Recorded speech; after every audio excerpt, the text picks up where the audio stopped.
Let's podcast alongside Joe Giglio. I'm Joe Ovies inside Eford Studios in downtown Raleigh. Thanks to Empire Properties and thanks to Copiers Plus. Check them out online at copiers-plus.com. Print management, document management, modernize your office space.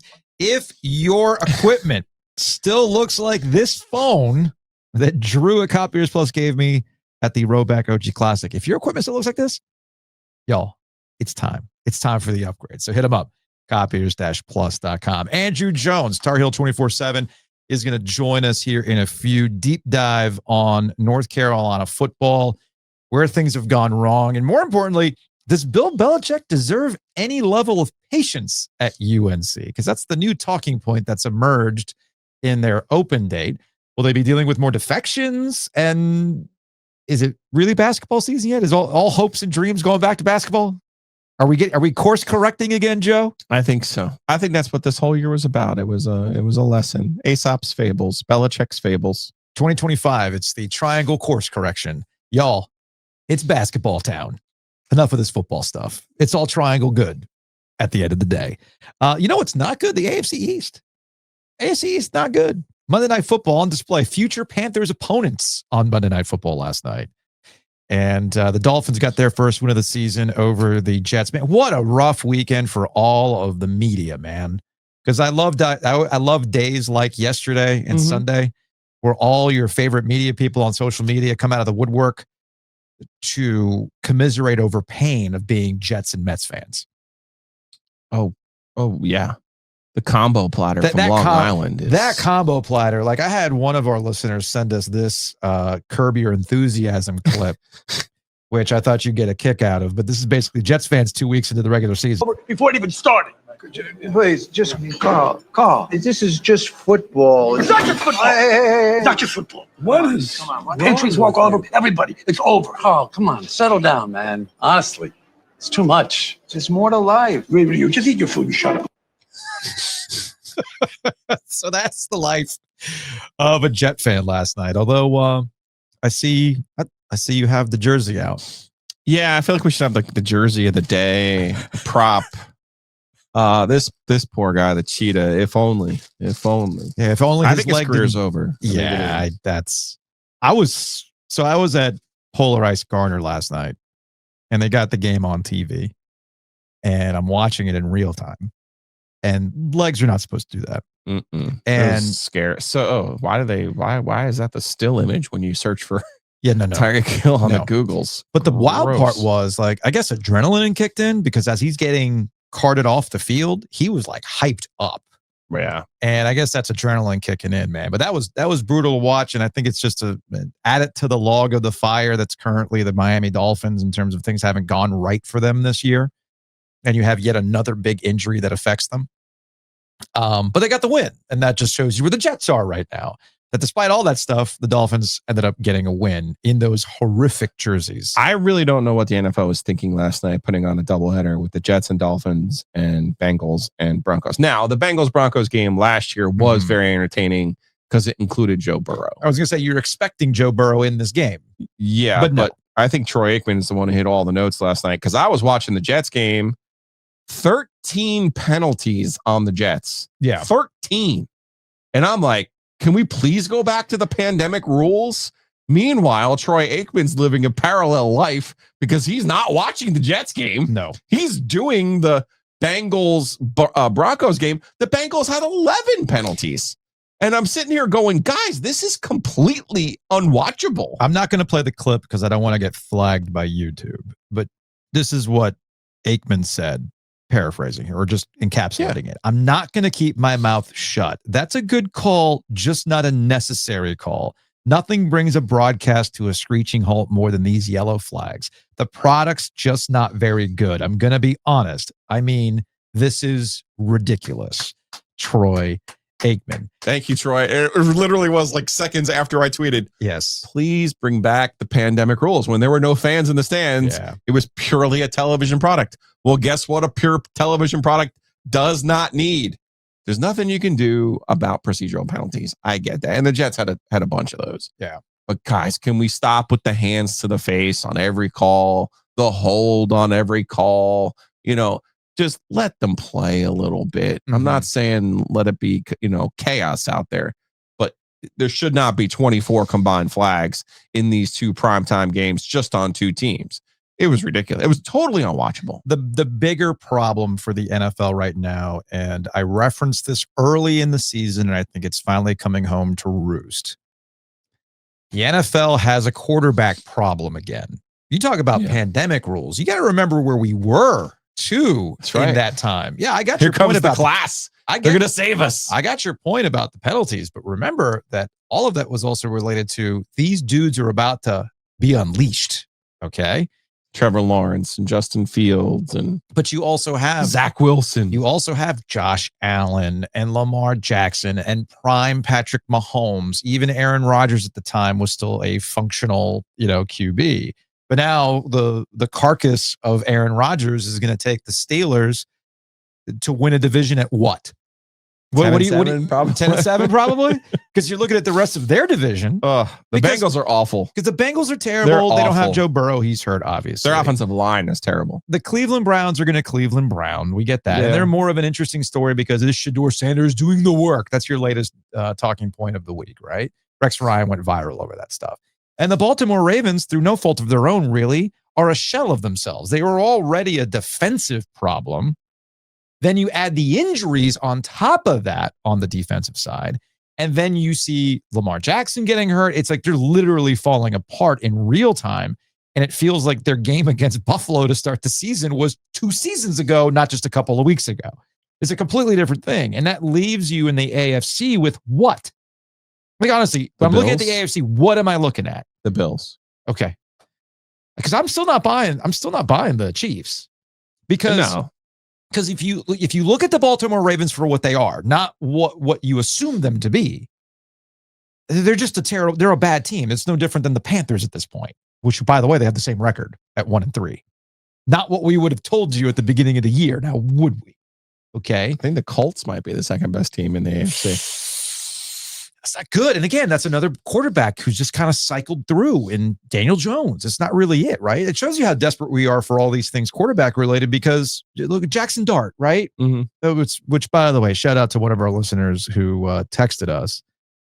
This is from Will. Gotta love the Russ aura farming in the background of this clip. And I'm like, I clearly missed this. So what is it that he sent me? Let me go ahead and pull this up if I can find it real quick. So Russell Wilson, this is from NFL memes. Russell Wilson is sick right now. Oh, okay. So here's Jackson Dart talking to the locker room. They got the win, although they did have an injury to Malik Neighbors, which is again another problem. Neighbors, Hill, right? Yeah, like these are just issues after issues that are affecting the NFL. And keep an eye on Russ in this clip. I'll describe it for the podcast audience, but for those watching on YouTube, you'll see it immediately. I'm proud of y'all boys.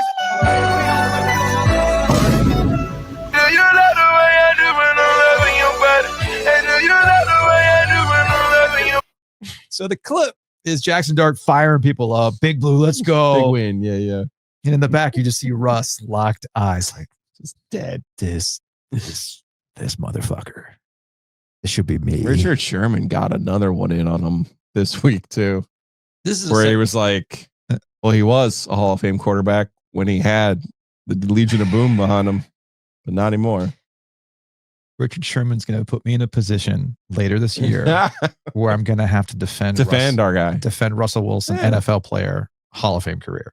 I think we forgot how good Russell Wilson was. I think we forgot. Yeah. I think we forgot. And I get why Richard Sherman is being Richard's got his own. I get why he's being a hater. He's owed a second Super Bowl ring. He knows that. I get why he's being a hater, man. I totally understand that.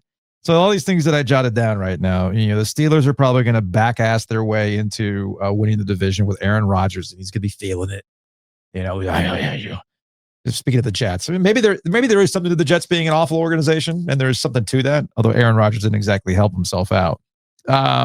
With Kansas City, like I said, I'm not really there that they're truly back. It's nice to have Xavier Worthy, but if you're still relying on what was Travis Kelce, I'm not really feeling it right now. As we've mentioned, Buffalo, I don't know what their weakness is other than maybe they're Buffalo. They're Buffalo? Yeah. If you're a Buffalo Bills fan, like part of you is like NC State in 24, right? Like you're like, no, we have to go through Duke and Carolina to win this thing. if you're a Bills fan, you're kind of like, hey, Denver, could you take care of Kansas City for us? Yeah. So that, it So doesn't we don't come have down to a kick or a 10-second miracle or whatever, 13-second miracle. Can you just take care of that for us? Meanwhile, on the NFC side of things, I do think that the Eagles zapped the powers away from the Chiefs. They really did. In the Super Bowl. And now we're having similar conversations about the Eagles this year, the way we were talking about the Chiefs last year. They're going to find a way to win, whether you like it or not, and they're going to do it in a controversial fashion. Last year with the Chiefs, it was, they get all the calls. This is a conspiracy. They're getting all the calls. This year, it's the tush push. Tush push, then they blocked an extra point. They blocked a field goal. They blocked a punt. They're finding ways to win. They're finding ways to win. So that's the NFC, though, to me, is going to be very, very competitive. That's what's really shaping up, because you have not only the Eagles, who someone's going to have to make them pass to beat them, which no one's been able to do. Mm-hmm. Then you've got the Packers, who I really like. You talk about the vibes, and I really like. I their defense needs to recover from that Dallas game, but I think it was probably a wonky, emotional game for Micah Parsons. Then you have the Rams, who probably should have beaten the Eagles last year in the playoffs, but couldn't close them out, who also added Devontae Adams. And every time I watch the Rams, I have the Sunday ticket, so I watch every game I bet on, I watch. The Rams I bet on every week. And every time they throw the ball at Devontae Adams, I'm like, ooh, that was a really good pickup. That was a really, really good pickup, because these other teams, other than Detroit, don't have difference makers on offense the way that the Rams do. Yeah. Obviously, the Eagles have Saquon and Hurts.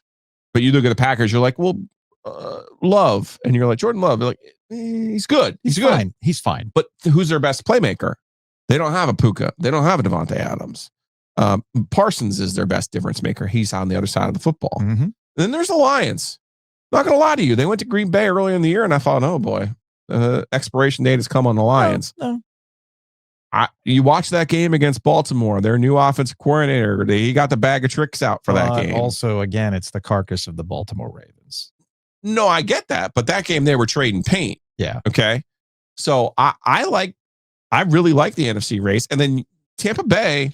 I like Tampa. Now, you think about Tampa Bay, and it's Baker Mayfield has got that he is the new Brett Favre. He is. Yes. Thank you. Because I get what we think about the South. I get all that kind of stuff.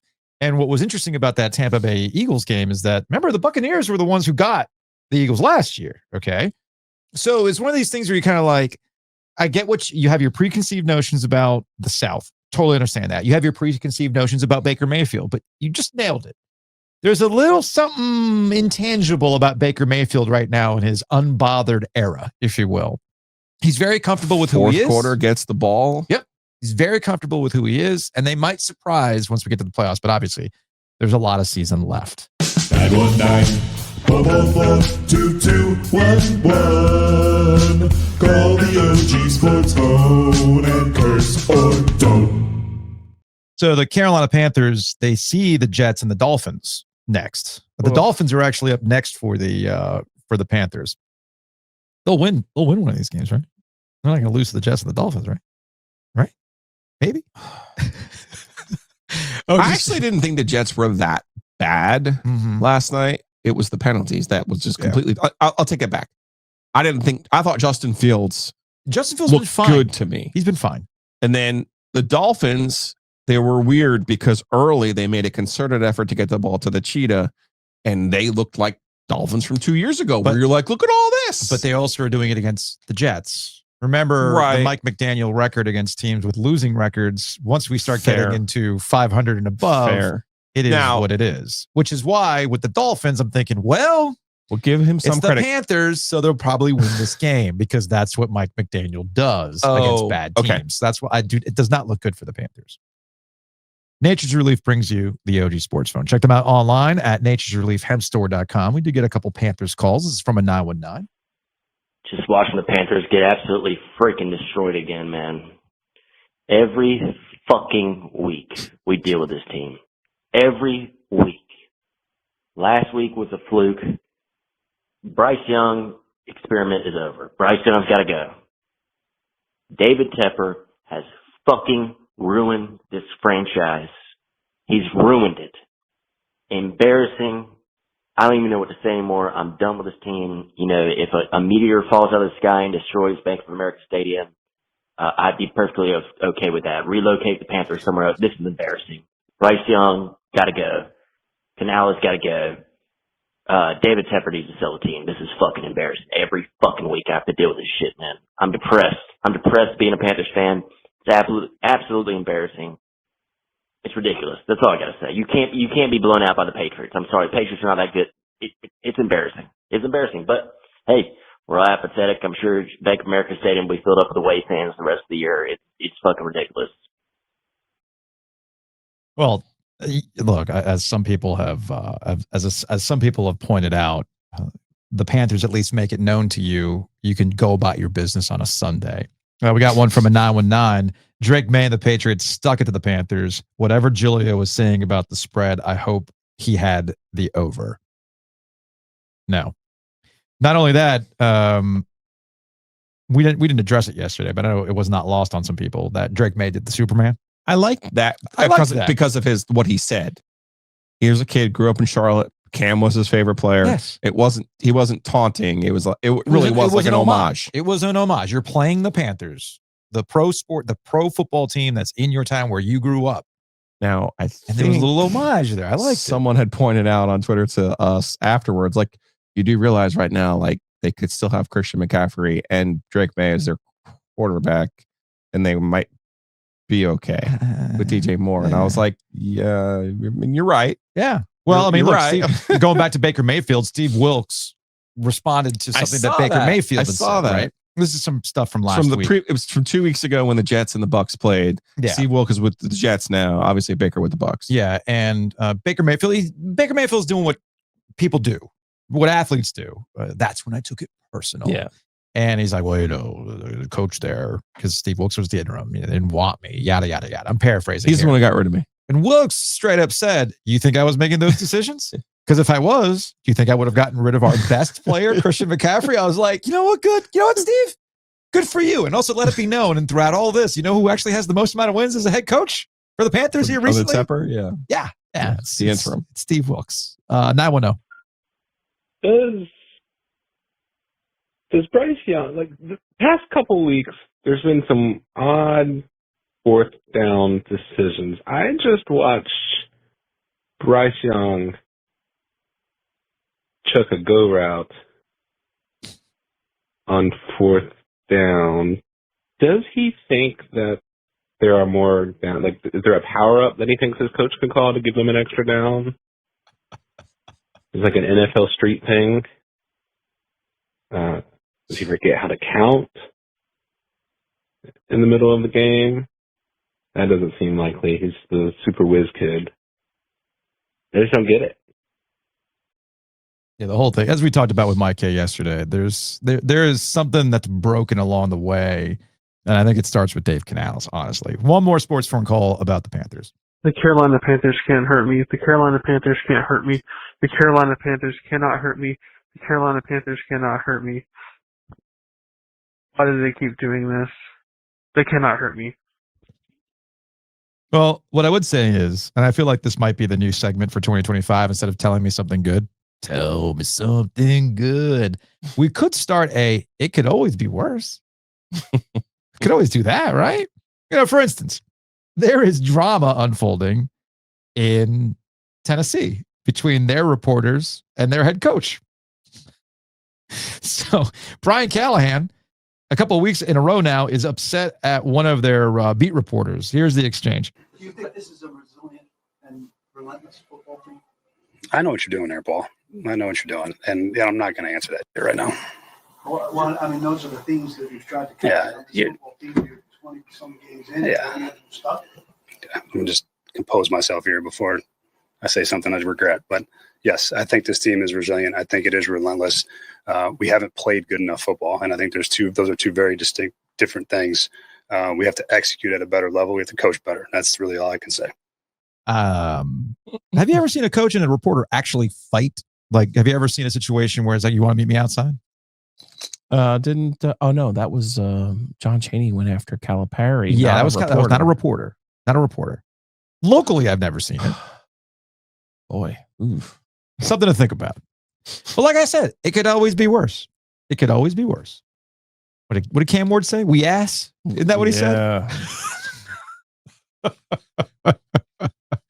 I'll workshop that bit. We might come up with something new as it relates to the Panthers and getting you through another season of terrible football. Housekeeping.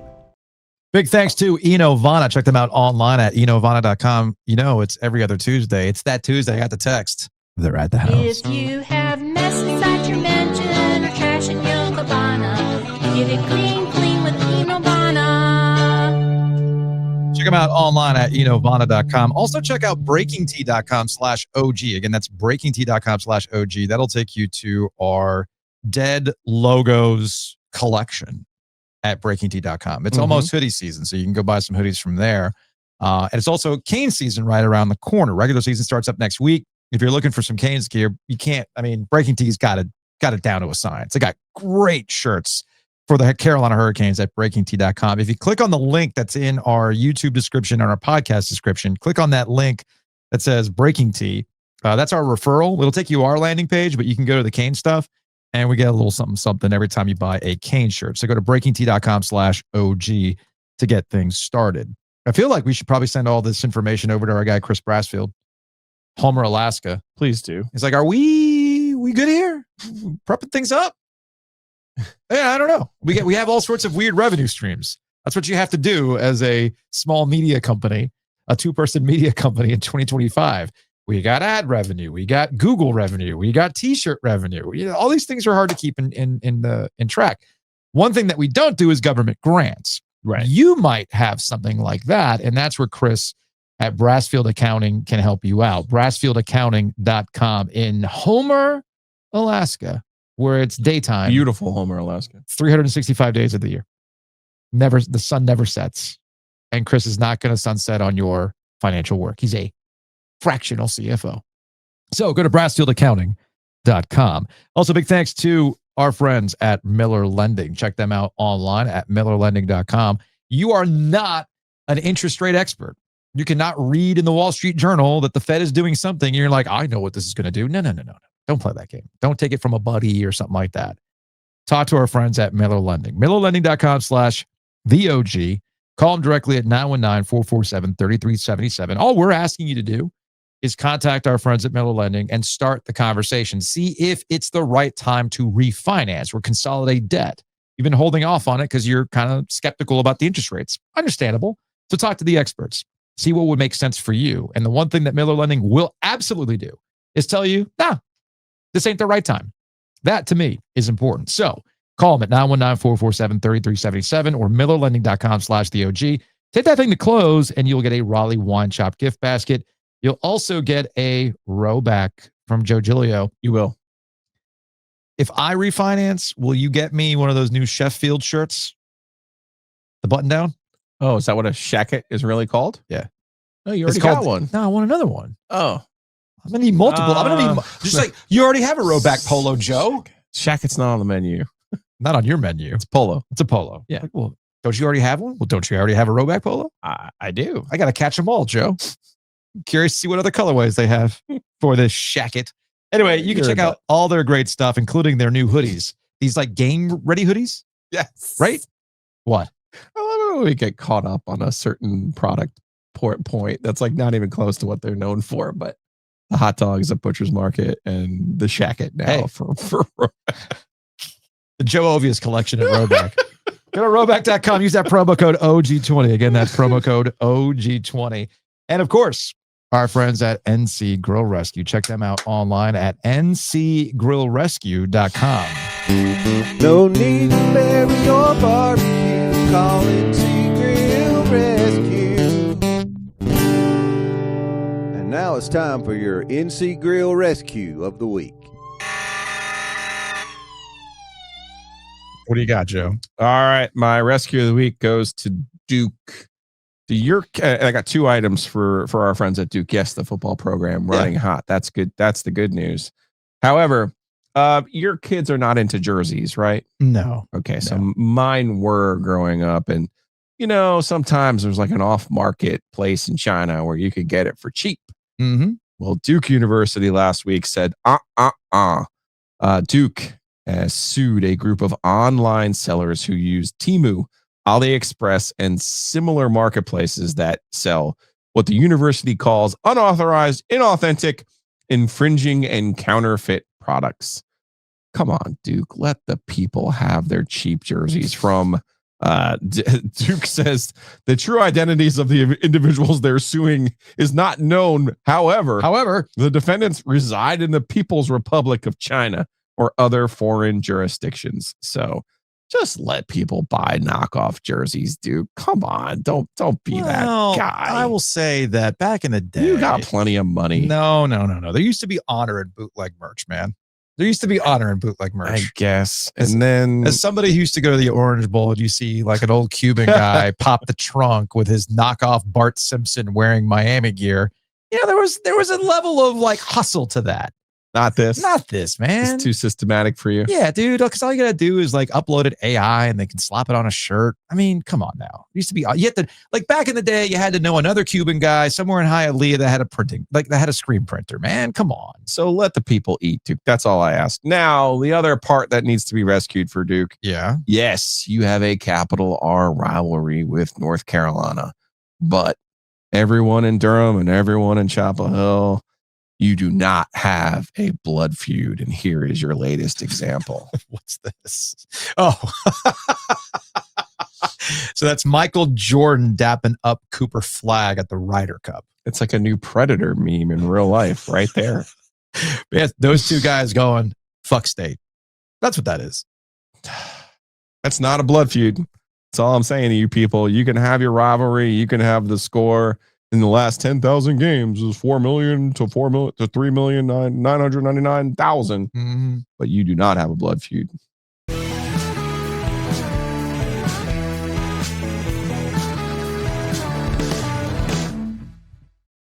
Joining us on the Heister Automotive Group hotline is our friend Andrew Jones from Tar Heel 24/7. I would say you had a low-key open date for North Carolina, but nothing with Bill Belichick in North Carolina seems to be chill like that. I appreciate the content. I'm sure you appreciate the content too. We had lawsuits about substantive deliberation occurring in secret. So there's a lawsuit going on there. You got a chancellor in Lee Roberts preaching patience with a 73-year-old coach who, I'm editorializing here, doesn't really seem like he wants to be there, especially after the UCF loss. You got the girlfriend on the cover of Us Weekly. And actually, Andrew, to be honest with you, you know what the worst thing about last week was? We found out what the game time was for Clemson, North Carolina. It's a noon kickoff. And Kelly is kind of annoyed that the Ludacris concert's now at 10 a.m. We got to be a little bit more on it on Saturday to hit Chapel Thrill so I can throw them bows with Luda. I'm going to be there on Saturday morning for Ludacris. I don't know if I'll be there for the Clemson game, though. So that's a hell of a week, Andrew. I think that's a story right there. Let's gauge the attendance at Ludacris and then see how many of those people go this way and the other ones go that way into the stadium. It was a week. Don't forget that several players left the program. There is that too. There may be more that we just haven't confirmed yet, to be perfectly honest with you. All right. So in fact, there may be a healthy handful more. Okay. So let's start there. I actually wanted to focus on what Lee Roberts and the Board of Trustees said regarding Bill Belichick. And to a certain extent, some Carolina football fans that are still true believers in the Bill Belichick experiment, that give it time. He just got there. Y'all expecting a quick turnaround. I'm sitting here thinking to myself, you just paid Bill Belichick $10 million. You positioned him as the GOAT with his Super Bowl wins and 33rd NFL team. And what we know about college athletics, Andrew, there's no such thing as a rebuild that's going to take some time. People want results now, and you especially can do that in the portal. And so far at 2-2, it's one thing to be 2-2. It's another when everything else around the program, as the kids would say, the vibes are off. And I guess we can start with what are natural occurrences in a college football program. You're going to get people that hit the portal. But why is this hitting a little bit different with the Tar Heels and Bill Belichick? Well, I think anything negative hits different right now because I think there's a massive element of just football fan, sports fan in the area that wants this thing to go south because it's more entertaining. I think there's an element of Carolina fan that have made up their minds September 1st at about 9:45 that this wasn't going to work. Yeah. And they've wanted to go south so they can end this nightmare and then move on and go hire Matt Campbell or somebody like that and then actually have a real college football program. That's what I'm hearing from a lot of people. Then there is the patience crowd. And I find it interesting. And I thought about writing a column about this, but I've been, the off week, the open week, when you don't have availability, you have to create everything on your own. So it's very, very busy. It was very busy last week. And I was chasing stories about kids that had left the program. We broke a few of those.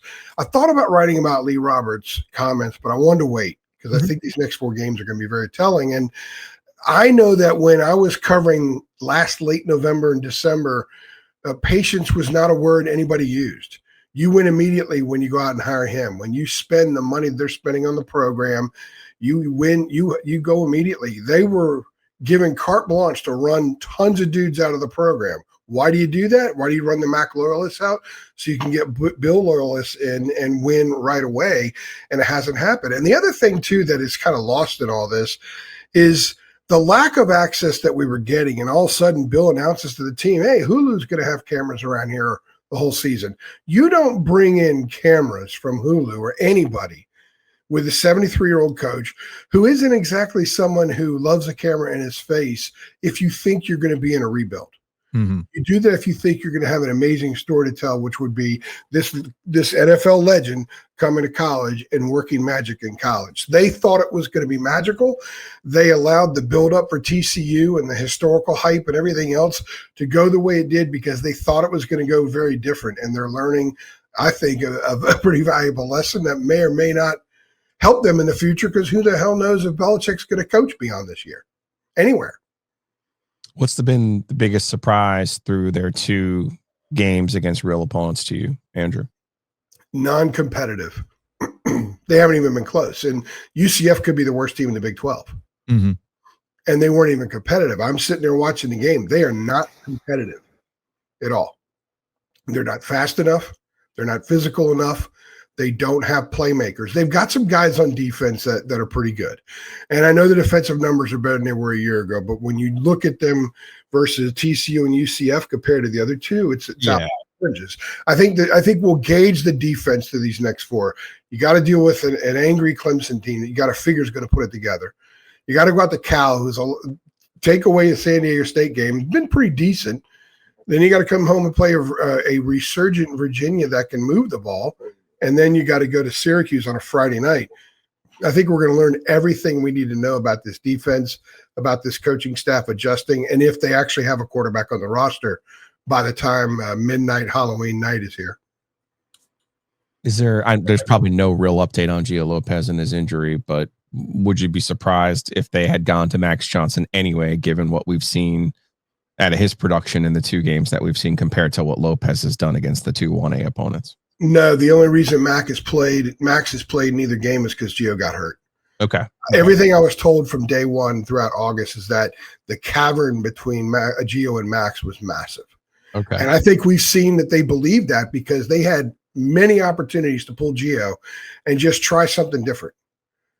And they didn't do it. They only put him in the game because Gio got hurt. So my belief is if Gio's healthy and can go, they're going to start Gio because they are all in on him.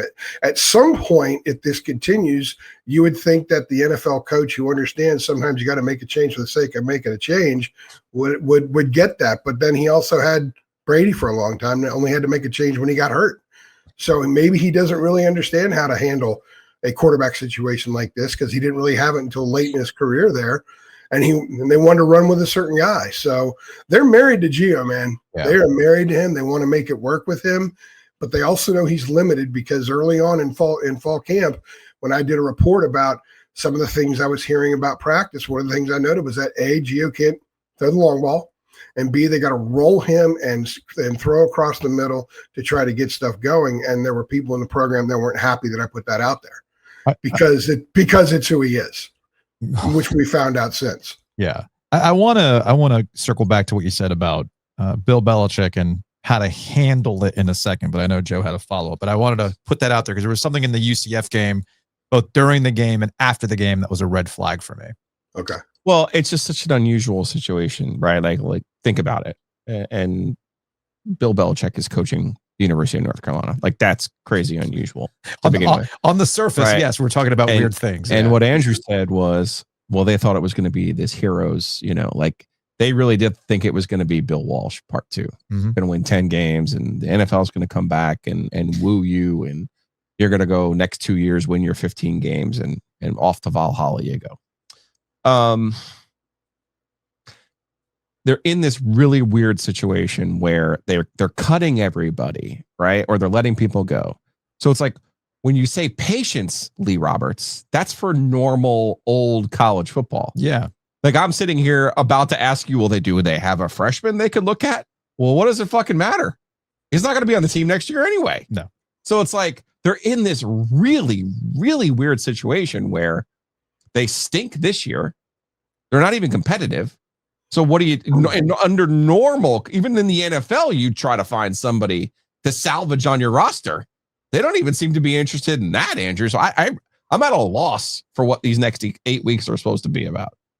That's what makes Saturday so interesting, because if they were going to significantly tweak anything, we're going to find out Saturday, just in how they line up, just in some of the personnel that they use.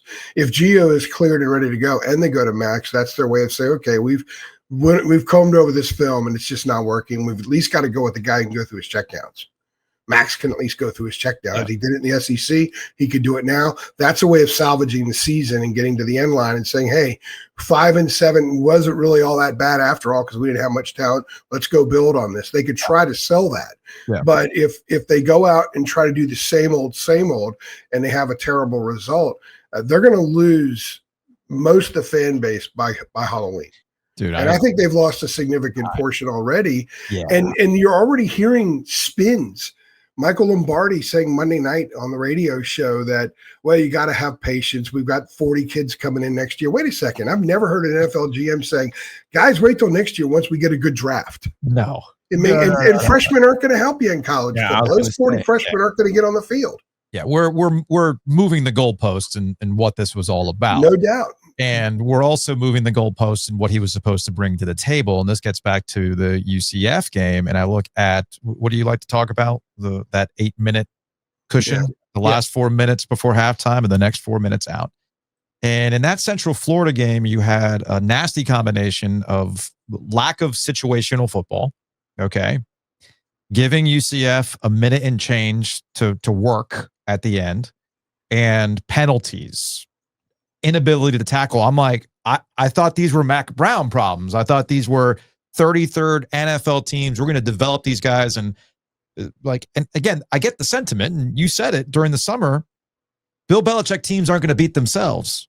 And that's what we have seen. We've seen Bill Belichick coach team at a Bill Belichick coached UNC team beat themselves in the same way that a Mac Brown team would beat themselves. So you're not even getting a trade-off in that regard. They're still playing sloppy football. And then the real red flag, you were there, and I've been dying to ask you this. He's smacking gum, and he was asked, I forgot who it was, that maybe you asked him a question about point production and things like that and the lack of offense. And he's like, well, points weren't a problem last week. And it's like, yeah, because we're playing Richmond, dude. Like, you're not even taking ownership in the preparation of it all. It's like, well, that's a player's problem. They didn't execute. They executed last week. What's the problem now?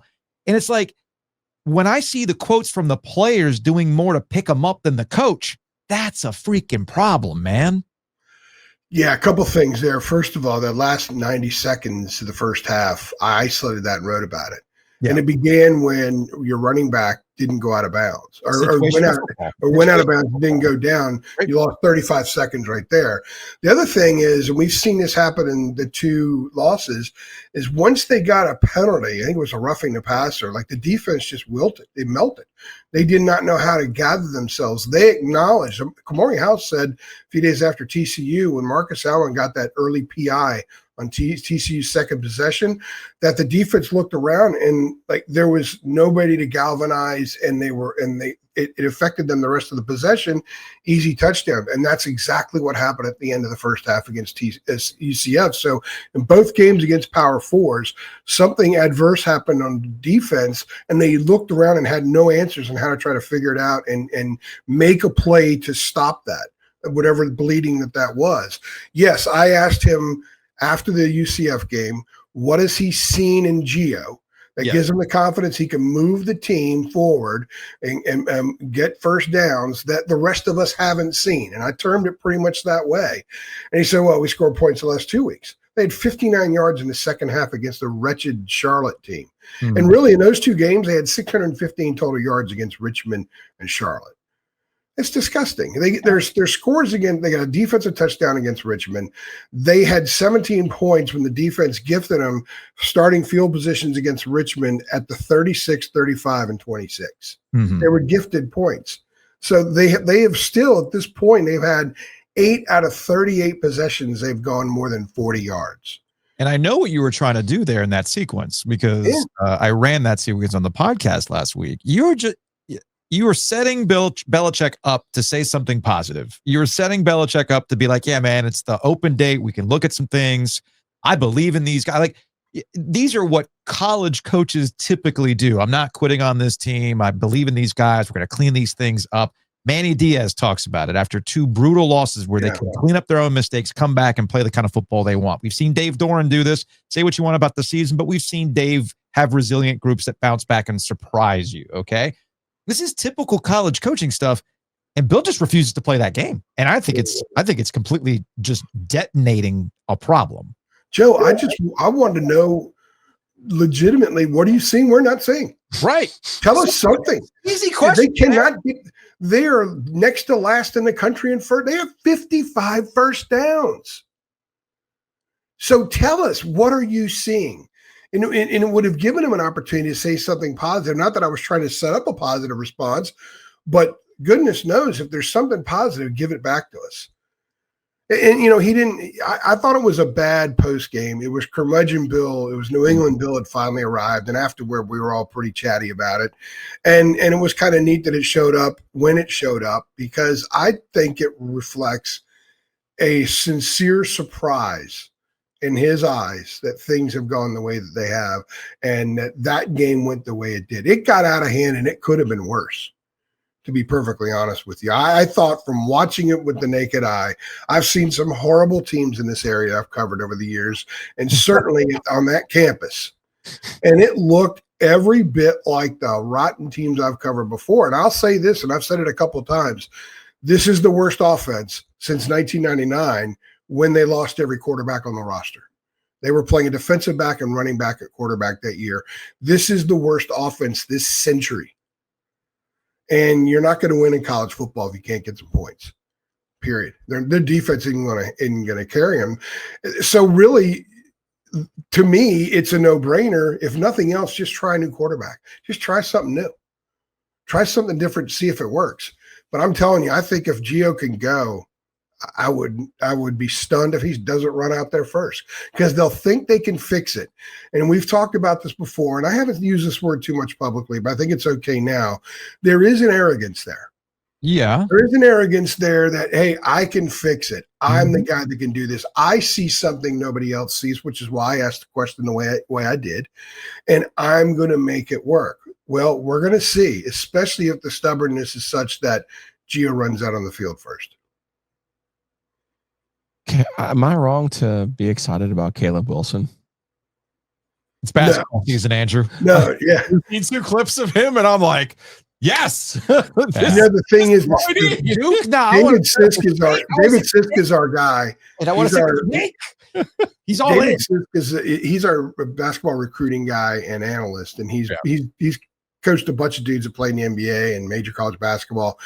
And he's told me numerous times the thing that Carolina fans are going to love the most about Caleb Wilson isn't point production, isn't rebounds. He's going to be the guy that goes out and dives after a loose ball going out of bounds, taps it off an opponent, excuse me, and it goes out of bounds off them, and Carolina retains possession. He said he's one of those freshmen that's going to have that in his game. And fans are going to love him because they're going to see it early. And he's got he's got the juice and the chops that, quite frankly, this program desperately needs from a freshman. Yeah, man. I saw the one clip of him at the tailgate where they're like, where he was like, Duke, State, Wake, we're going to beat them all. We're coming off. We're coming for we got all the you. belt. We're coming for you. Yes. It's like, and then the one he did with Jones, where he was like, none of us have been here. Basically, like, none of us are the spoiled, rotten babies that the previous regime might have been. So I like it. I think he's a breath of fresh air, to be honest with you. I think the program needs it. Yeah. I think Hubert needs it after this football. Yeah, I was going to say the school, not specifically to basketball. It's something that I've been saying ever since Hubert Davis took that job. I get why you run it back with how you run it back when you have the job at first and you go to the Final Four. But I always felt like Hubert really needed a hard reset to get away from what was Carolina basketball to what he wants it to be, right? And it's taken a while here, and I like the attitude from Caleb Wilson in that regard.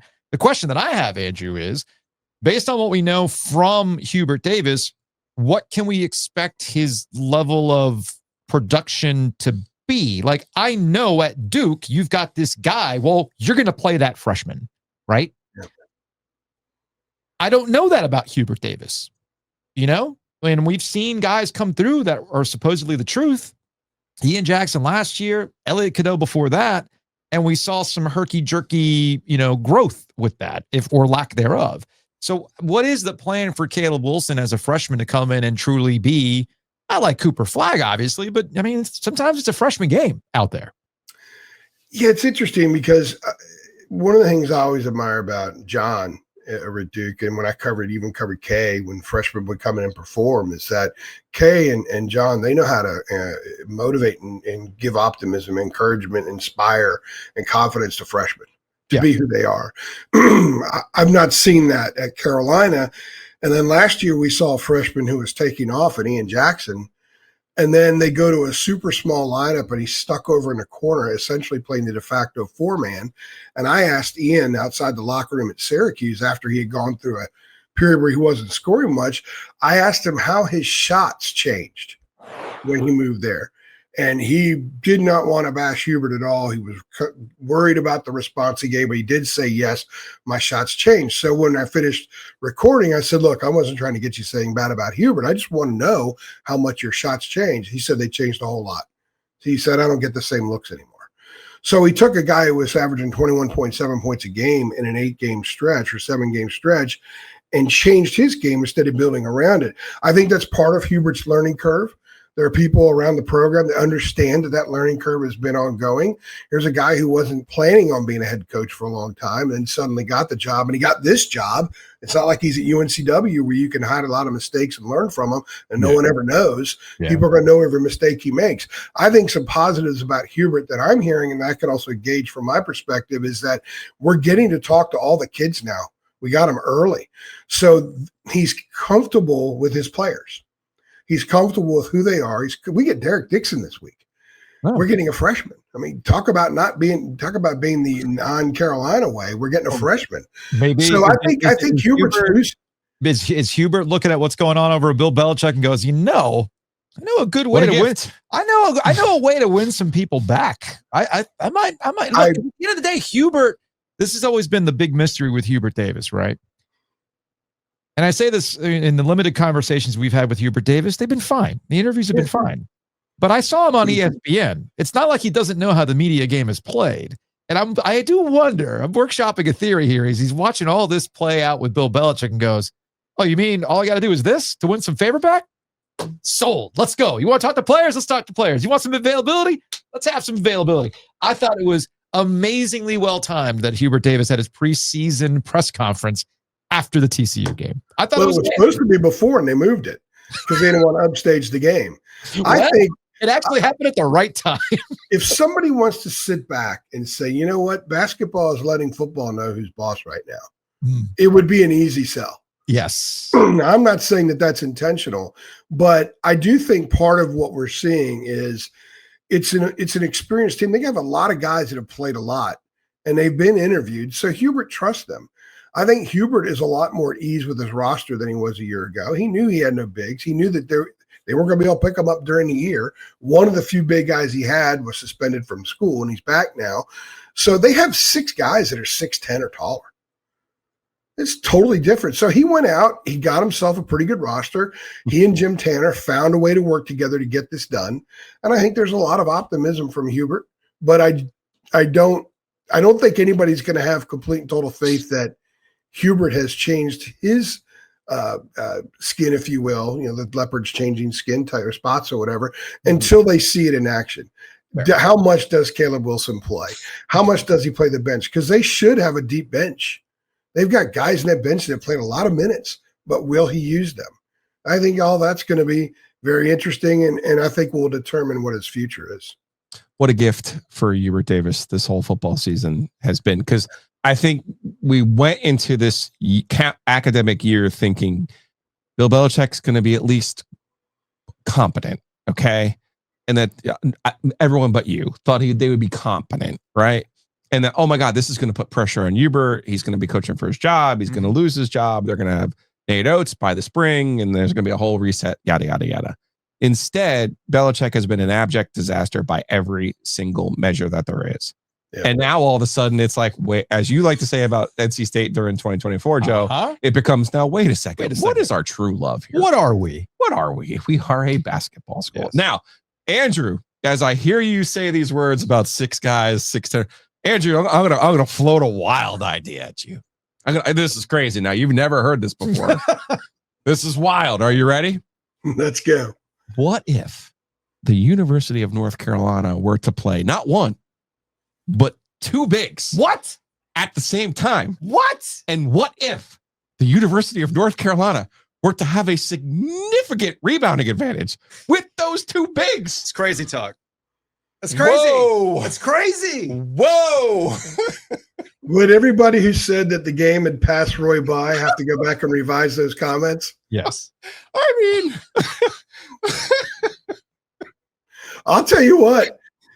They're going to have 3 on the court tonight with Jaron Stevenson's at the 3.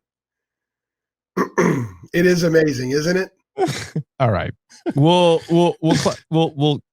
because I like Visar too. I saw the thing that he did with Jones, and I was like, oh, he's got a little something there too. Well, but I like what you just did, and I think that there's going to be a lot of fans that may or may not admit what they were saying about Roy those last couple of years, but they're going to have Jaron Stevens. We need to have. I was talking to somebody yesterday about this. Last year, they had a lineup on the floor, a lot.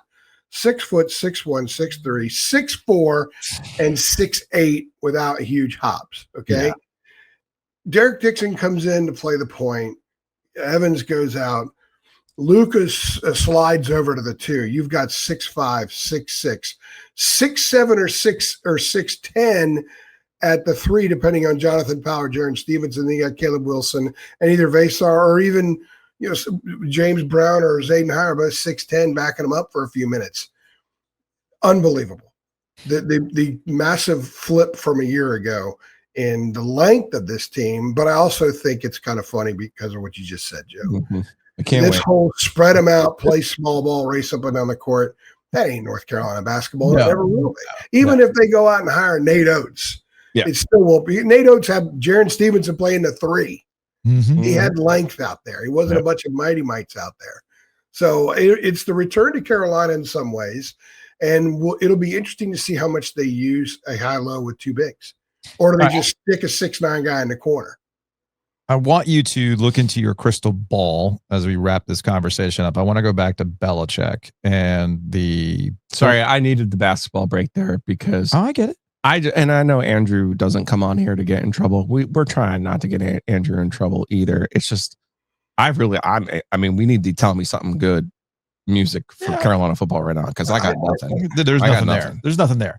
Well, but I think your take from the vantage point that you guys have from where you sit, I think your take is totally rational.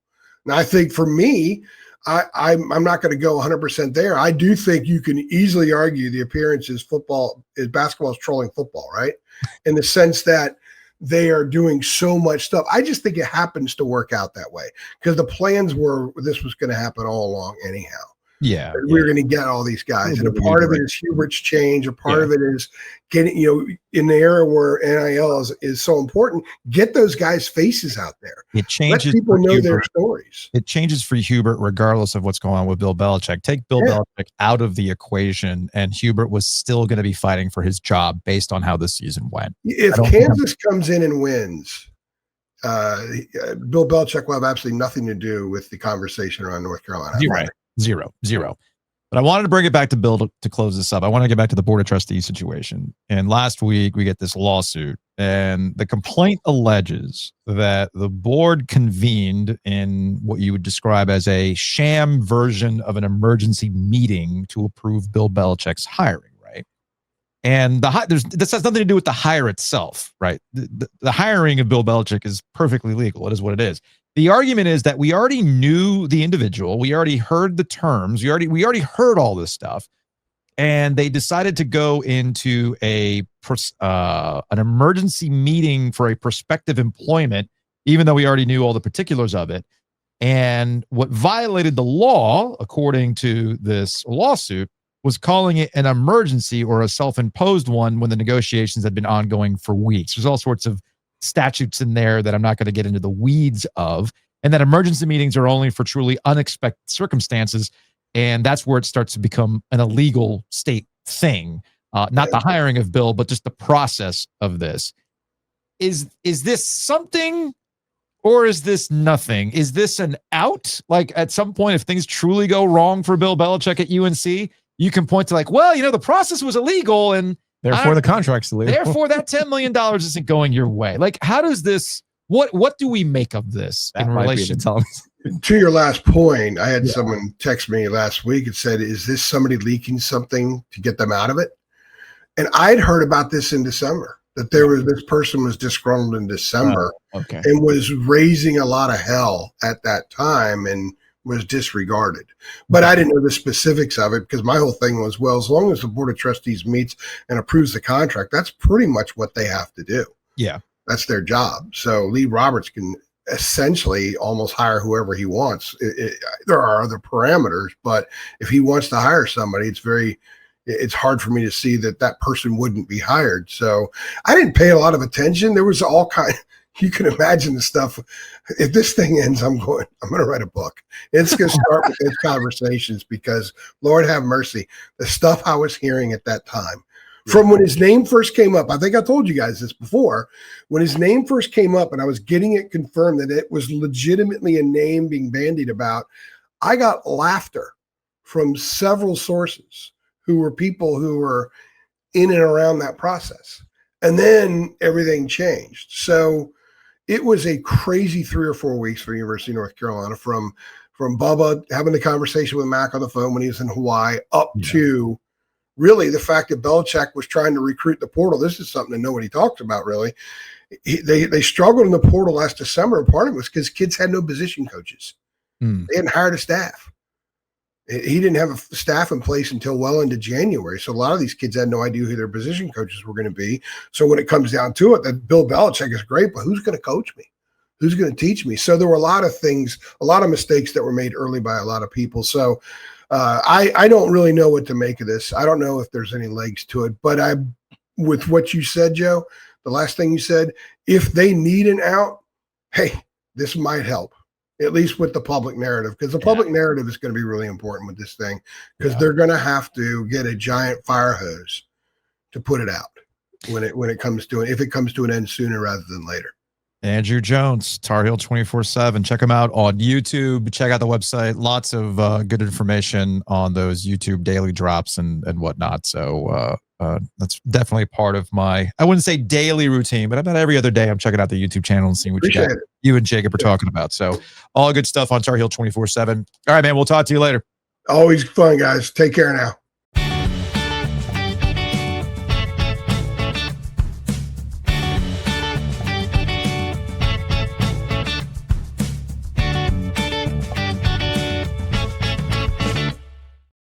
Big thanks to Two Roosters. Check them out online at tworoosters.com. Today is it for your September flavors. You want to get that fluffer nutter? You better get on it now, because the new flavors drop tomorrow, October 1st. Officially spooky season. Very curious to see what they got on deck. In the meantime, you can go to tworoosters.com, find out what they have. Maybe you're thinking about some sort of Halloween party. They got ice cream cakes for that sort of thing. And I'm sure they'll also have some other goodies cooked up for October. But in the meantime, your last chance to get the flavors of the month is today. So drop on by Two Roosters. Or maybe you're a Carolina football fan and you just need to eat your feelings because you got to prepare for Saturday. for Clemson if it gets ugly. Eat your feelings with Two Roosters. Again, check them out, tworoosters.com. Maybe you love Two Roosters so much you want to buy a house that's near Two Roosters. Maybe it's like a situation where, man, that Greystone Shopping Plaza, they have a Two Roosters and a Longleaf. Holy goodness gracious. I got to live right next door to support the OG corporate champions. And if you truly want to support the OG corporate champions by living by those two establishments, you buy that house through Hometown Realty. Simple enough, right? Only way to do it. myhtr.com. Again, that's myhtr.com. You bought that house. Every house needs some upgrades. One easy thing to dress up that house, make it work for you. Ladies and gentlemen, that is our friends at Bloomin' Blinds. You can check them out at bloominblinds.com. That's Bloomin, I-N, blinds.com, or call them directly at 919-980-9815. They bring you the After Darks. We'll have a afternoon, after dusk on Saturday after the Carolina Clemson game. Post game. Yeah. Yeah. And that'll be brought to you by Bloomin' Blinds. So check them out. 919-980-9815. You've bought your house. You've got the upgrades with the shades, the new blinds, some blinds repair potentially, all those types of things. Make sure you're saving money on your insurance too. Start that conversation with our guy, Matt Davis at insuregarner.com. 919-779-8277 with State Farm. You might have, maybe you don't think about your insurance. It's fine. You set it, forget it. It gets auto drafted. You're just not thinking about it. But you could be saving money without realizing it. The only way to realize it is to call our guy, Matt Davis. InsureGarner.com, 919-779-8277.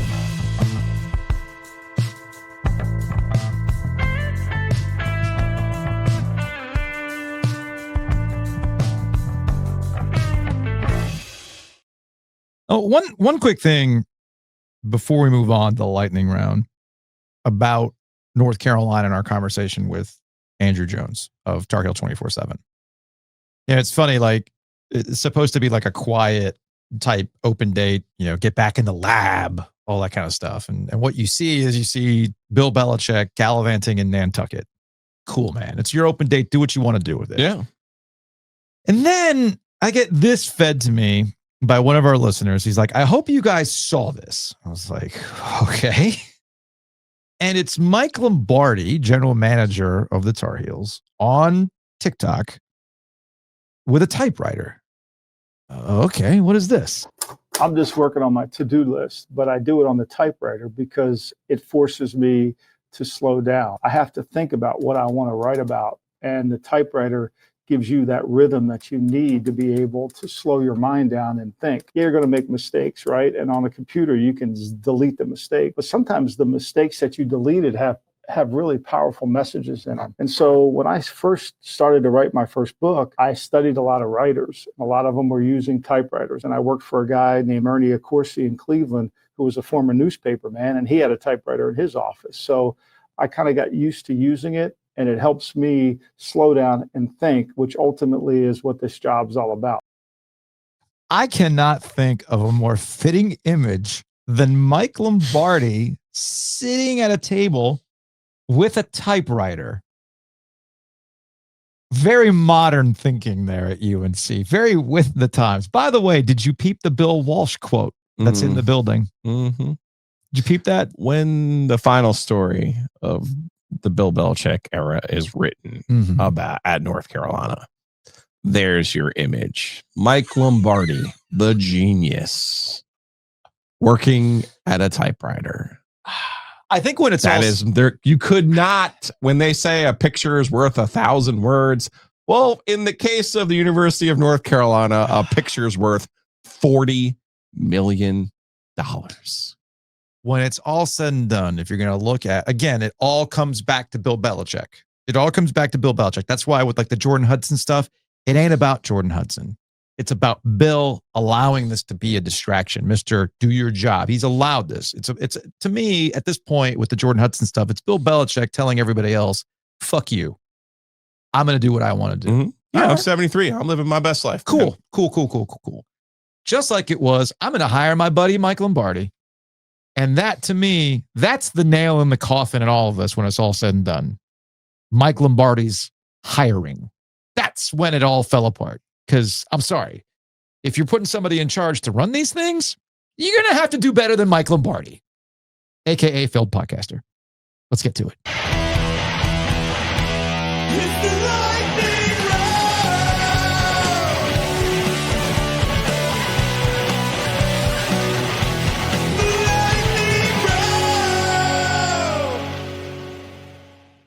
You know how I mentioned it's really rough out here for the Mets-Jets combo platter? Yes. Like somewhere, we should probably start the group text with Adam, shouldn't we?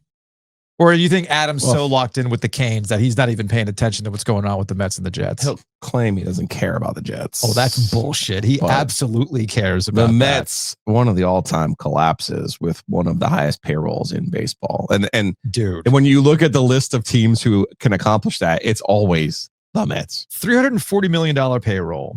And it came down to the final Sunday of the regular season, and all you had to do was win. Mm-hmm. All you had to do was win. Instead, they lost, and the Reds lost too, which meant the tiebreaker went to the Reds because they took the season series from the Mets, so therefore they took the playoff spot. Now, congratulations, you get to play the Dodgers. Right. Salute. We appreciate your service.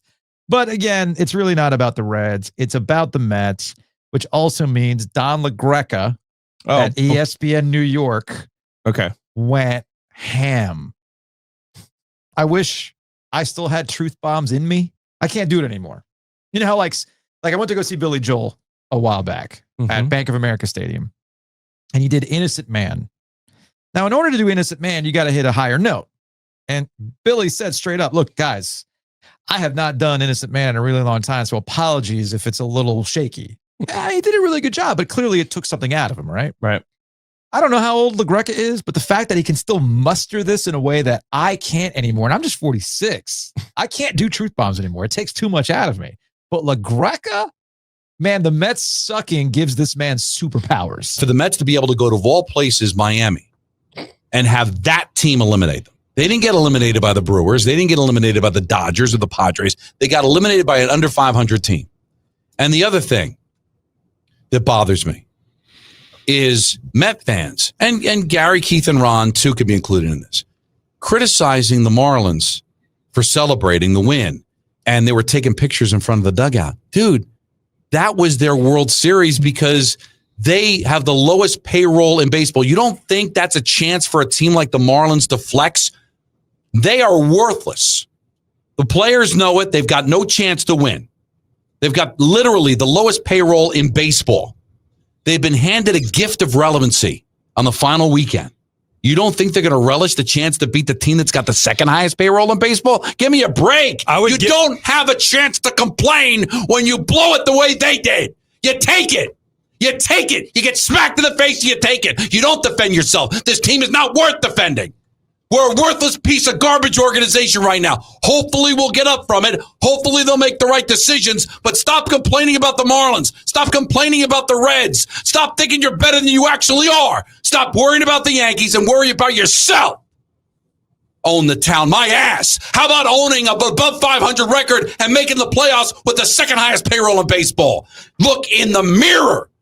The words Yankees or Marlins or baseball or Manfred or anything coming out of your mouth other than we suck, I don't want to hear it. So shut your mouth. Now, just to illustrate how incompetent the Mets are, I'm going to show you this. This is from something called OptaStats. Okay. The Reds are the first team in Major League Baseball to have no hitter better than 270. Oh, geez. No batter with 25 home runs. Damn. And no pitcher win 15 games, but make the playoffs. Whew. Think about that. Whew. Think about all those baseball cards you read back in the day. Think about all the times you kept up with all the stats. Yeah, man. It's never been done before. Until now. Way to go, Mets. By the way, Bomani Jones explained to me once, back when they used to share when Bomani was at ESPN and they shared the building there. He said you would never know Don LaGreca had that in him if you interacted with him in person. He's like apparently like this super jovial, like chill dude but you can see what the Mets do to a man. You can see what it does. Break you. And I have said multiple times that when it's all said and done, New York sports fans are kind of soft. Okay. And LeGrec has proven my point. He's like, why are you also worked up about what the Marlins did? Look in the mirror. And I'm like, no, Don gets it. Don's old school. That's the New York that we all remember in terms of how they treat their sports teams. Enough about the other guy. It's about you and your payroll, and you sucked. I'm like, good for Don. We should have had your dad on last week for real. Oh, because you know what happened was the Marlins, since the Reds and the Mets were like, what, 2 games above 500 or 3 games above 500? Yeah. Technically, last week, the Marlins were not eliminated from playoff contention yet. Right. And they were playing the Phillies. Right. And Sandy Alcantara, their ace, was supposed to pitch, but he was like, nah, I'm good. Didn't pitch. They got blown out by the Phillies and were officially eliminated. He didn't pitch because he wanted to pitch against the Mets, which he did, and then beat the Mets and helped eliminate the Mets from the playoffs. So I actually appreciate the Marlins petty in this particular case. I will argue and will always argue the Mets are the worst run team in all of professional sports. The worst. I would not disagree with you. Because they've always had the resources. Yes. And the only thing they ever have to show for it is a miracle in 69 and then the 86 where they received a miracle with Bill Buckner letting the ball go through his legs. All right. As far as the actual postseason goes, you have the Brewers and the Phillies awaiting the winners of the wild card on the National League side. Yeah, mentioned Reds and Dodgers. I would expect the Dodgers to move past the Reds here for all the reasons that you just laid out. The fact that they backed their ass into this playoff situation. You got the Cubs and the Padres potentially seeing the Brewers. On the AL side, you've got the Blue Jays and the Mariners with the big dumper awaiting the winners of their wild card matchups. For the Blue Jays, you've got classic Yankees and Red Sox, and then you've got the Guardians and the Tigers. It was always meant to be after such a ridiculous end of the season for the Tigers and Cleveland going on an all-time run to even put themselves in this position. This continues on. I feel like this is in Detroit's head right now. We'll probably talk to Gordon at some point this week or next week. We should probably wait, see how the series goes before we talk to Gordon. But it's tough. It's tough to come back from that and then see that team in this position. I do wish baseball. I like the best of 3 in the wild card round right now. That's all at one stadium. I do like that. I wish they went next rounds were all best of 7. The divisional round being best of 5, I feel like still adds an element of it helps the little guy more than it helps the big guy. I can see that. And so I don't love that part of this format. I do like how the matchups are set up. On the AL side, give me Seattle to get out of there. We've seen this going back to the Nationals, going back to even Detroit last year. There's a team who gets hot late in the year, the Phillies 2 years ago. There's a team who gets hot late in the year and then all of a sudden rides it. That's been Seattle, believe it or not, over the last 2.5 months. On the NL side, I think any of Dodgers, Phillies, any combo Dodgers, Phillies, Brewers are capable of winning this thing. I think the Phillies, even with that Zach Wheeler, are going to end up in the World Series. Give me the Phillies to win the World Series over the Marlins. Exacta right there.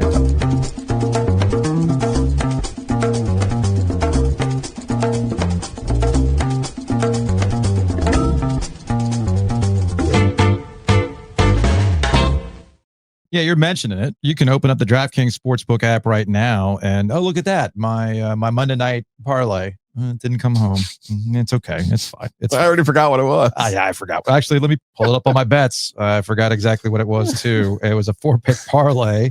Let me view my legs. Yeah. Oh, this was related to it involved Tyreek Hill, who got hurt as an anytime touchdown scorer. J.K. Dobbins did not come home. I mean, look, man, it is what it is. You know what? Why wouldn't J.K. Dobbins come home? He had an unbelievable game. He needed to be an anytime TD scorer. Oh, that's right. It was a backup. It was the bowling ball guy that they gave to at the goal line. So you know what? I'm done. I'm done with football. Okay. I'm done with football. Do an exact result. You can do an exact result. Phillies to beat the Mariners. No, dude, I'm looking at Fire and Ice right now as a quick game parlay. Fire and Ice, baby. Corciani and Monroe. That's what we're talking about. What is fire and ice? Fire and right ice. We got Shohei Ohtani now? Okay. over a home run. Aaron Judge over a home run. Fire. Where's that? I'm confused now. Who is Tariq Skubal? No idea. Tariq Skubal is the Tiger. He's the best pitcher in the American League. He's their Tigers ace. 8+ strikeouts. Okay. And Garrett Crochet. 8+ strikeouts. Why not? The Red Sox. Why not? Okay. Who says no? $5 gang. Stand up. You can do some baseball too. Among your better bets there. That was I don't like betting on home runs though. That's like you might as well just play the lottery. That's fair. Either way, look, we talk a lot about football. But yeah, I mean, you could be a casual like me when it comes to the baseball stuff because when October hits, I'm all in on baseball. Are the Marlins in? No. All right. Forget. Well, we know who's going to win then. Yes. If they're in, but they're the winning. Marlins are not in. Actually, that unfortunately is no longer the case. I know. It died. Pandemic. Unfortunately, it's fine. It is what it is. It is what it is. But no, this is perfect casual baseball fan time as you're paying attention in the postseason. But we all know football is where a lot of fun is had. So you can get that next touchdown with DraftKings Sportsbook, an official sports betting partner in the NFL. Every touchdown could bring you closer to cashing in. From the first touchdown score to anytime TD props, thrill of live in-game betting. And here's the best part. You bet just $5, and if your bet wins, you'll get $200 in bonus bets instantly. So if your team's going to be hitting pay dirt, it's going to pay out to you. So download the DraftKings Sportsbook app and use that promo code OG25. Again, that's OG25. You can turn $5 into $200 in bonus bets if your bet wins. In partnership with DraftKings, the crown is yours. Gambling problem? Call 1-800-GAMBLER. In New York, call 877-8-HOPE-NY or text HOPE-NY 467-369. In Connecticut, help is available for problem gambling. Call 888-789-7777 or visit ccpg.org. Please play responsibly. On behalf of Boot Hill Casino and Resort in Kansas, fees may apply in Illinois. 21 plus, age and eligibility varies by jurisdiction. Void in Ontario. Bet must win to receive a reward. Minimum -500 odds required. Bonus bets expire 7 days after issuance. For additional terms and responsible gaming resources, visit dkng.co/audio.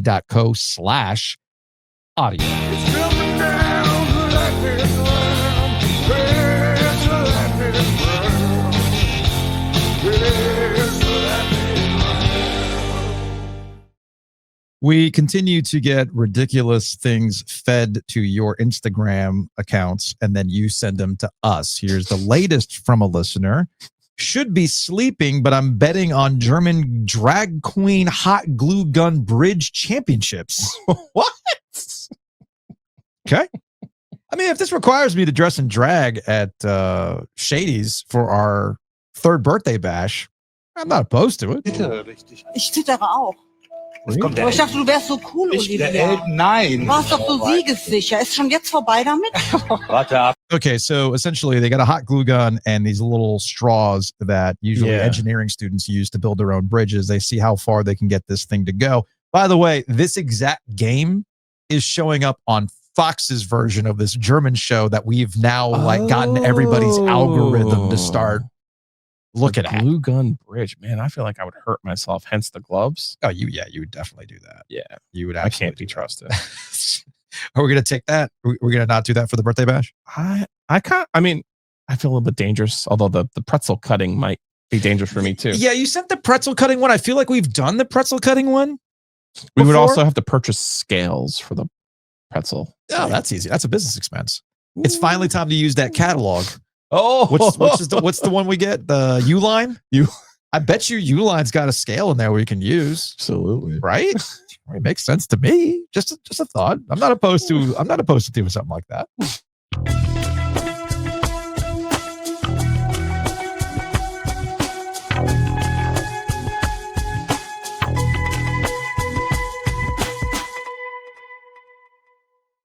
Joe, today is the day. It's Tuesday. It's Tuesday. You know what that means? Take a break. Let's take a hockey break. Brought to you by Happy and Hill. Little did you know that the hockey break is really just going to be a Joe talks about his youth hockey taxi service on a Tuesday. Because when I get out of here, I gotta go grab Jacob's hockey bag, stink up my Civic, go pick him up, run him over to Weight Competition Center, Although this time I'm taking a break. I'm actually going to my parents after. Nice. I'm just going to go to my parents. Be like, hey, Mom, can you feed your grandchild? Cool. And then we'll go back to weight competition. Like, yeah. No, my mom's all about it. So then we'll go back to weight competition center for off ice and player development. And then I'll go home. And in the meantime, I got to run to Happy and Ale to get my smoothie. A little pick me up along the way. So check out Happy and Ale, download the app, use that promo code OG25 to save 25% off your order. Big thanks to Mosquito Authority and Pest Authority. Folks, this is the kind of weather that we get that when it heats up, all this rain, we're going to get like one little last bit of heat and bugs are going to be active. You don't want that business in your backyard. That's why you contact our friends at Mosquito Authority and Pest Authority. Maybe your cats are falling down on the job and they're not getting rid of the roaches. You know what?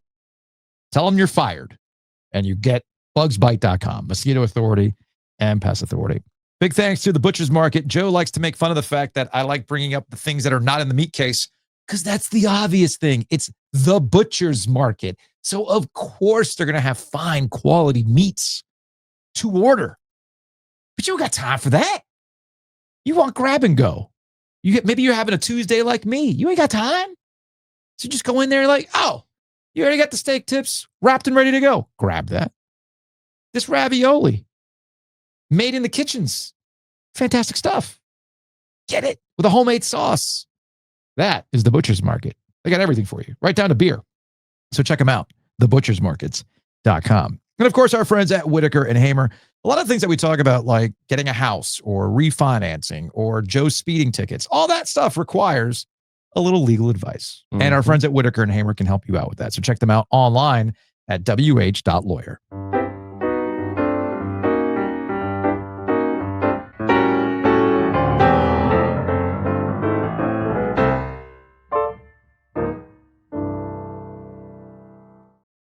A lot of reaction to yesterday's ranking of worst Dave Doran losses at NC State. A lot of people do, the Boston College loss has to be top 3. A lot of people going, oh yeah, don't remind me about that ECU game. From Harley on YouTube, the most hilarious part about the BC loss at home was that a win would have set the record for consecutive home wins in NC State history. Dave doesn't do well under pressure. We would have lost that game playing the Moorhead School for the Blind. Dang, Harley. Dang, dude. Oh, by the way, I get this a lot. This is from Matt. Totally disagree on Keats and Dave. They're making more money than I'll ever make in my lifetime. Dave, in particular, needles his own fans multiple times a year. He can handle the criticism. It's not about handling criticism. Yeah. It's not about that. I think whenever it wraps, we'll have a discussion about what exactly Dave Doran was to NC State football. Same thing. Dave's been paid millions of dollars to not win more than half of his ACC games. Fuck his feelings, fire him, and get on with it. He's even worse than Keats. At least Keats has a banner. So that's the other thing that kind of adds on to all of this. From Mike, in regards to the halftime show, personally, I don't care, but people love to clutch their pearls for no reason. Yeah, there is an element of that when it relates to the halftime show. You're never going to make anybody happy. By the way, Nick suggested, because I brought up country, Nick texted me and he goes, Kenny Chesney. I was like, you know what? Kenny Chesney's been sitting there the entire time. He's a big football fan. He's got some bangers. Kenny Chesney would make sense for country. OG Business, I brought up what's his face? Post Malone as a crossover. He's got a lot of hits. He's dabbling in the country, right? Maybe there's something to that. From Brant, we need a Metallica halftime show. I get it. It's in the Bay Area. Yeah. But I don't know if Metallica really is with the time, so to speak. There's a through line when it comes to the halftime show. Oh, what was the? What's that? Somebody was saying that they remember the failed 2-point play. Oh, the ECU reference game. from the ECU. Yeah, from the ECU game. I didn't see it though. It was just a hey, remember that time? Okay. All right, let's go back to the sports phone. Let's go to a 919. Hello, this is Chris from Durham once again. All week long, we had to hear State fans whining about how they should have beaten Duke. We're better than Duke. We got screwed by the offside call, unnecessary turnovers, blah, blah, blah, blah, blah. Well, guess what? State goes out and loses to the walking dead Virginia Tech team. Well, Duke curb stomps Syracuse. I think we now know who is the better team. Quit your whining, you State. And I, by the way, cannot wait to beat Will Wade this winter. See ya.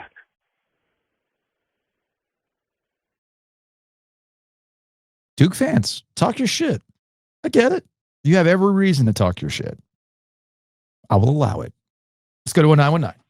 I've been saying this for years that Kiss needs to do the Super Bowl halftime show. Kiss. With the makeup or without? Got to be with. It's got to be with, because I remember the first time they did a music video with, I think it was Lick It Up was the song that they unveiled themselves in a music video without the makeup. And most people went, please put the makeup back on. Thank you. But I could see I Was Made for Loving You just absolutely rip it at the halftime show. Yeah, no. No? I'm good. Fair enough. Let's go to another 919. Hey guys, Matt and T-Clay. Just wanted to offer a couple of thoughts on Dorn based on today's call, podcast.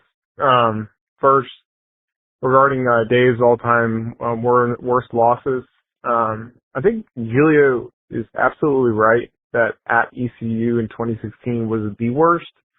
At the time it was bad. In retrospect, it's bad. It's as frustrating as any other. The only, counter, or maybe one of the counters would be at ECU is always going to be a tough place to play for an NC State or a UNC team every time, or almost any time. The only time I've ever seen State come out gangbusters at ECU was in 2007 when Daniel Evans played the best game of his fucking life. In any event, I just wanted to add one more additional thought. 2016 had a lot of these weird, stupid games in the first place. Like, that team is better than their record, which is all the more reasons why Dave almost lost his job. But in any event, 2016 at home against Boston College. It was an end of October game. That was a terrible Boston College team, and State absolutely fucking blew it. It was one of the most frustrating games I can think of offhand. So anyways, BC apparently just comes up over and over again on this subject, just like Wake Forest. Just bad teams that State just continuously shat the bed against. I would actually say that I am a Doran defender just because I have some perspective about, what the ceiling is for State, and the history of State, like what actually is good at this program. However, the one thing, I think that Doran, like you said, really deserves to leave on his own accord. Generally speaking, I think that's the case depending on how the season goes. But I hate how the guy talks to fans, especially in situations like this. Like today's media conference from him, like I hate being talked down to. He just talks to you like you're a fucking idiot, like you don't know what you're talking about. I've been watching football for 39 years and played football. Okay, I actually do know a few things about this shit, and it's fucking tiring as a fan to be told how to be a fan, and also be talked to in such a way that you just don't know what the fuck you're talking about. A guy can never be wrong, but also can't take criticism in any instance. And I don't like that about his personality in general, no matter how I feel about him as a coach. So, love the show, guys. Stay gorgeous, stay handsome. Peace.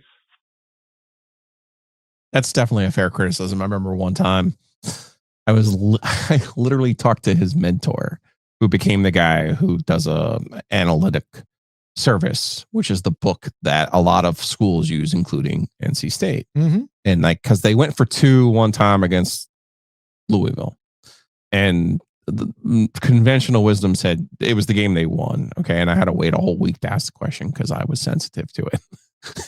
But I just remember, and he was, and I said, you went for 2, just like kind of explain it, And it was, well, what card do you have? The Pop Warner card? And I'm like, right. I go, I don't have a card. I know math. Yeah.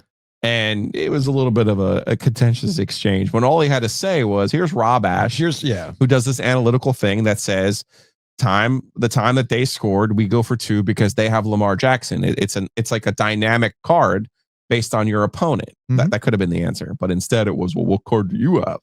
And I'm like, that's this. I don't get you sometimes, but you know what? Like I said, it's almost over. The show's over. Or this episode is over. Yeah, just this episode, not the show. The show continues. We will see you. We'll be back tomorrow. We'll see you on Wednesday.